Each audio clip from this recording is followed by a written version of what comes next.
สวัสดีค่ะ วันนี้เรามาทำดอกดาวเรืองในรูปแบบใหม่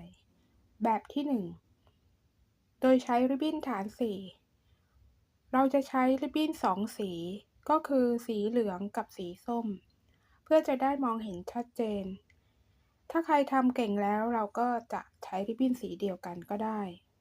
ดอกดาวเรืองแบบนี้เราจะมีวิธีการใส่เหรียญได้2แบบคือใส่เหรียญในขณะที่ทำริบบิ้นฐานสีและกรณีที่ทำเป็นตัวเปล่าก็สามารถใส่เหรียญทีหลังได้เราจะใส่ลูกปัดลงไปตรงกลางเพื่อเพิ่มความสวยงามแล้วตัดริบบิ้นสีเขียวให้เป็นรูปใบไม้เพื่อจะได้ดูเป็นธรรมชาติก่อนที่จะเข้าไปรับชมฝากกดไลค์กดแชร์กดติดตามกดกระดิ่งเพื่อจะได้ไม่พลาดในคลิปต่อไปอุปกรณ์มีดังนี้ริบบิ้นตาระฆังเบอร์2สีเขียว4เส้นยาว20เซนติเมตรสีส้ม4เส้นยาว34เซนติเมตรสีเหลือง4เส้นยาว26เซนติเมตรมีเหรียญแหนบกรรไกรลูกปัดสีส้มปืนกาวและกาวแท่งเทปใสเรามาเริ่มต้นด้วยการทำริบบิ้นฐานสีกันก่อนโดยนำริบบิ้นสีเขียวพับครึ่งจับริบบิ้นเส้นที่1เส้นที่2คล้องเส้นที่1เส้นที่3คล้องเส้นที่2เส้นที่4สอดเข้าไปในเส้นที่1แล้วคล้องเส้นที่3แล้วดึงให้กระชับในขั้นตอนนี้ถ้าใครจะใส่เหรียญก็ใส่เหรียญได้เลยหรือถ้าใครจะทำเป็นตัวเปล่าก็ยังไม่ต้องใส่เหรียญจับริบบิ้นเส้นที่1พับลงมาเส้นที่2ทับเส้นที่1เส้นที่3ทับเส้นที่2เส้นที่4ทับเส้นที่3แล้วสอดล็อกริบบิ้นพลิกกลับด้านสอดเก็บริบบิ้นด้านขวาโดยเราจะสอดลงมาทั้ง4เส้น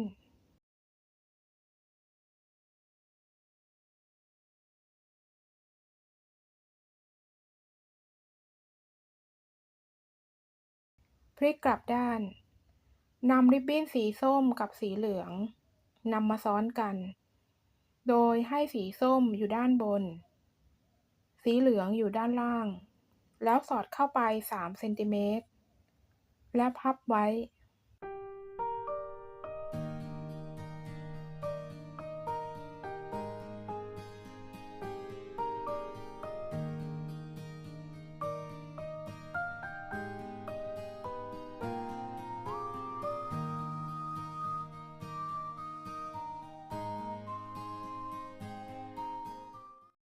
จับริบบิ้นสีส้มพับไปด้านหลังสอดจากด้านบนลงมาด้านล่าง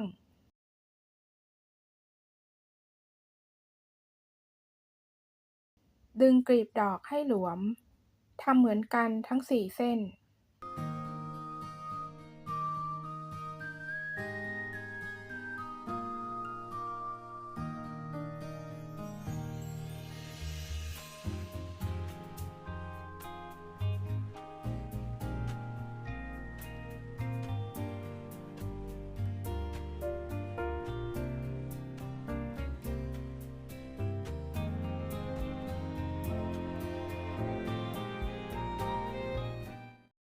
จับริบบิ้นสีเหลืองเส้นทางขวาพับลงมาก่อนแล้วจับริบบิ้นสีเหลืองด้านบนพับมาทางขวาแล้วพับมาด้านหน้าสอดใต้เส้นสีเหลือง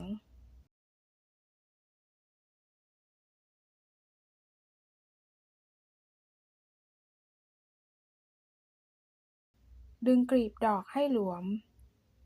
ทำเหมือนกันทั้ง4เส้น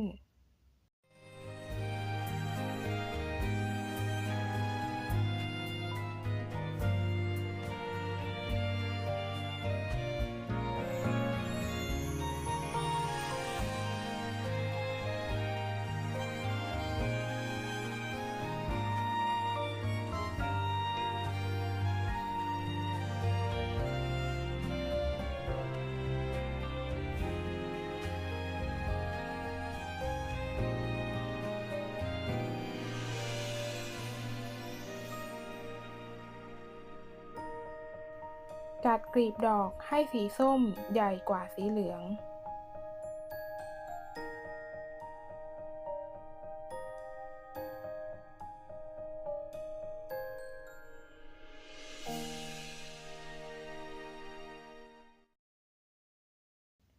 แล้วตัดริบบิ้นส่วนเกินออก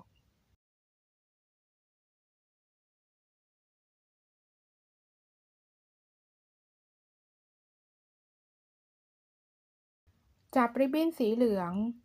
พับไปด้านหลังแล้วสอดใต้เส้นสีส้ม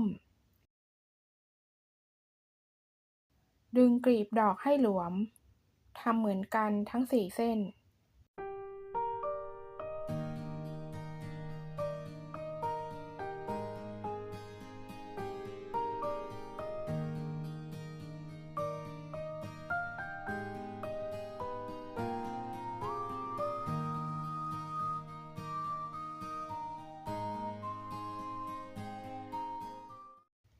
จับริบบิ้นสีส้ม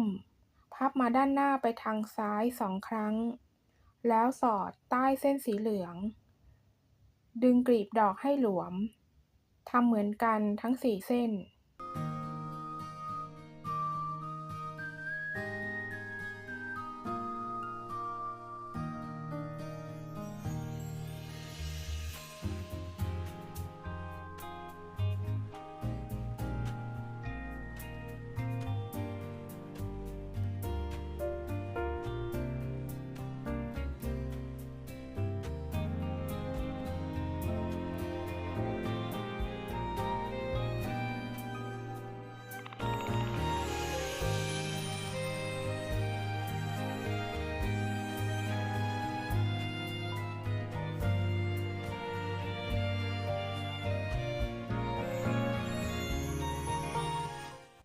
จัดริบบิ้นสีเหลืองให้มีกลีบดอกเท่ากันให้เท่ากับริบบิ้นสีส้มจับริบบิ้นสีเหลืองพับมาด้านหน้าไปทางซ้าย2 ครั้งสอดใต้เส้นสีส้มดึงกลีบดอกให้หลวมทำเหมือนกันทั้ง4เส้น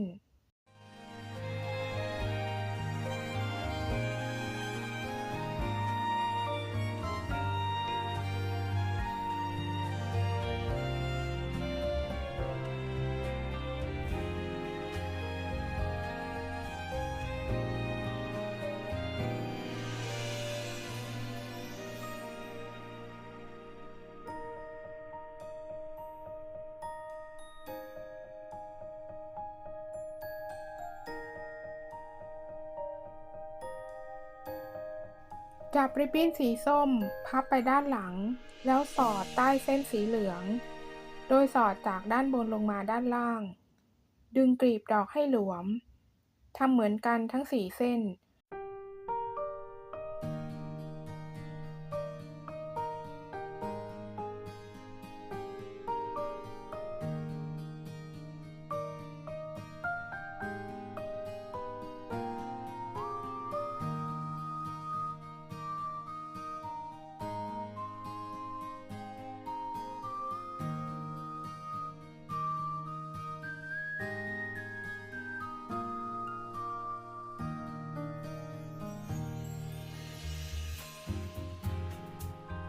แล้วจัดกลีบดอกให้เป็นวงกลม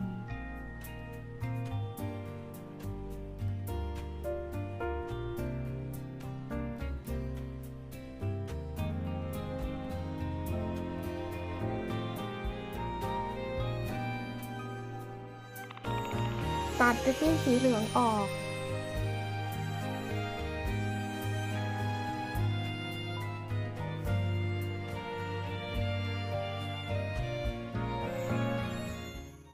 จับริบบิ้นสีส้มพับมาด้านหน้าไปทางซ้าย2 ครั้งแล้วสอดใต้เส้นสีส้มทำเหมือนกันทั้ง4เส้น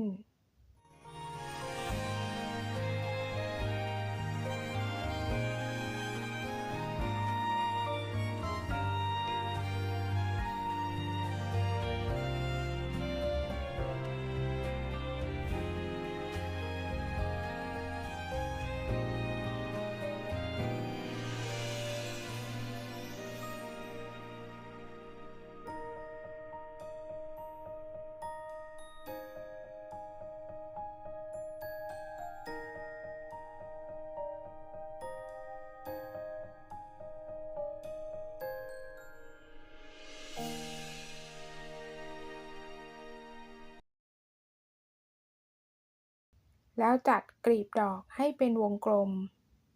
พลิกกลับด้านจับริบบิ้นสีส้มเส้นที่อยู่ทางขวาสอดลงมาทั้ง4เส้น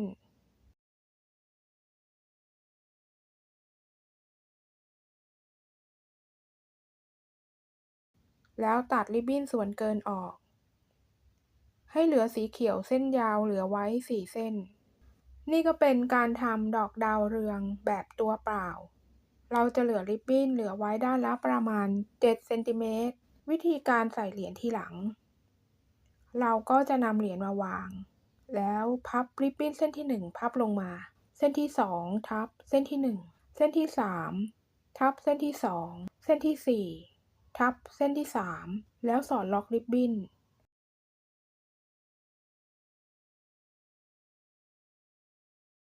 แล้วเราก็จะนำเทปใสมาติด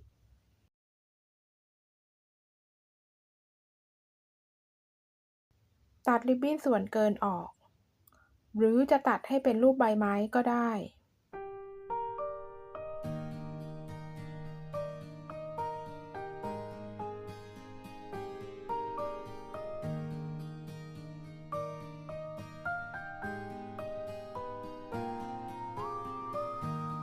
ต่อไปเราก็จะมาตกแต่งที่ด้านบนยิงปืนกาวแล้วนำลูกปัดสีส้มมาติดตรงกลาง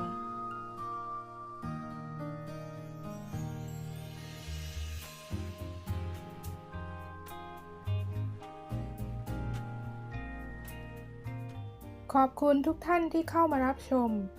ฝากกดไลค์กดแชร์กดติดตามกดกระดิ่งให้ด้วยนะคะแล้วพบกันใหม่ในคลิปหน้าสำหรับวันนี้สวัสดีค่ะ